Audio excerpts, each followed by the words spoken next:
Pac-Man, Namco and Midway, 1980. First, a brief note. The "and" below the occasional title in this book indicates that the second company, Midway in this case, was licensed to distribute the game in one or more countries, minimally America, outside the place of origin, which was Japan, the location of Namco. Okay. Whether it involves maze navigation, platform jumping, or firepower, any successful action game contains at least one of two particular elements.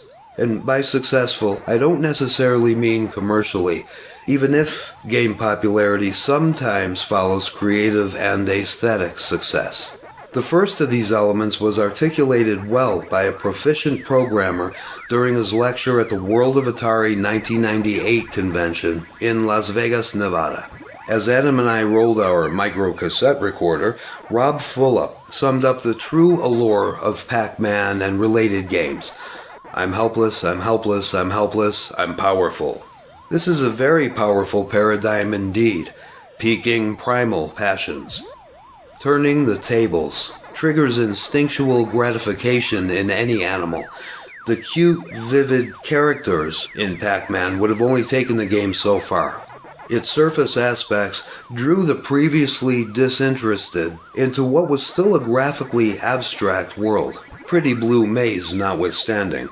To hold them there, and ultimately make the game into the phenomenon it would become, deep-seated cravings had to be engaged, whether deliberately or not, by its creators. Cereal brands and banal disco-esque songs, irrelevant to the game itself as they are, do not stem from momentary, superficial enticement. Consider that the player's character doesn't even have eyes. While playing Toru Iwatani and Shigeo Funaki's, not bad, huh?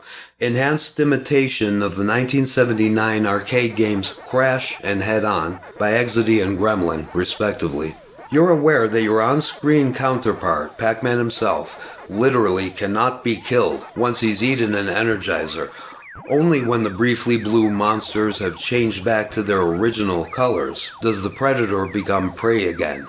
Simply knowing that the option to be invulnerable exists will affect one's entire approach. When he's contemplating which game to play, he's half-consciously attracted to the helpless to powerful element.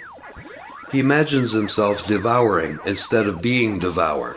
As another example, for what other reason could the stars possibly be included in my favorite Nintendo Entertainment System game, Super Mario Bros. 3? By that point in the series, the power lasts for, 1/100th of a second?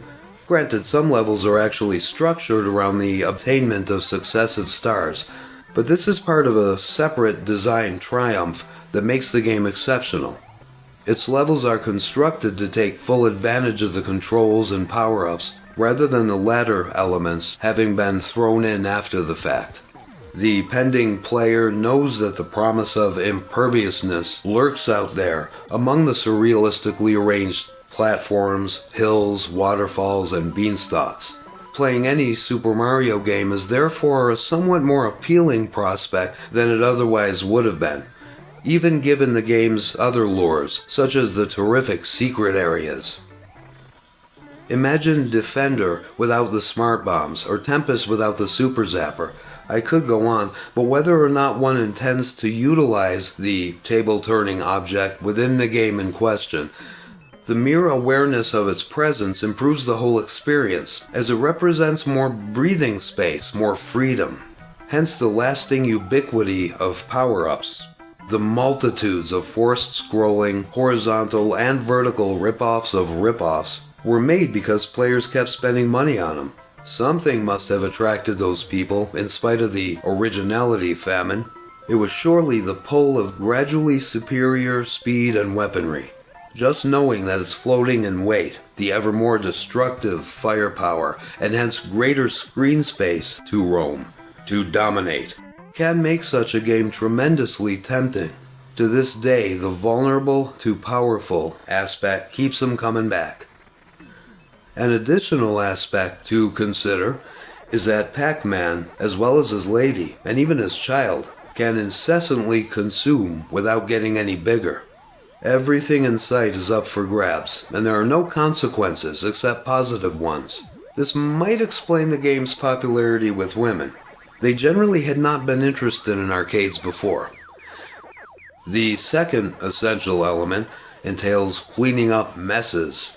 I'll leave the armchair psychoanalysts to their own games, but disposing of all the stuff and making a large area irreversibly clean, like a good boy or girl, perhaps, is an achievement that usually can't be experienced after just a few minutes of effort.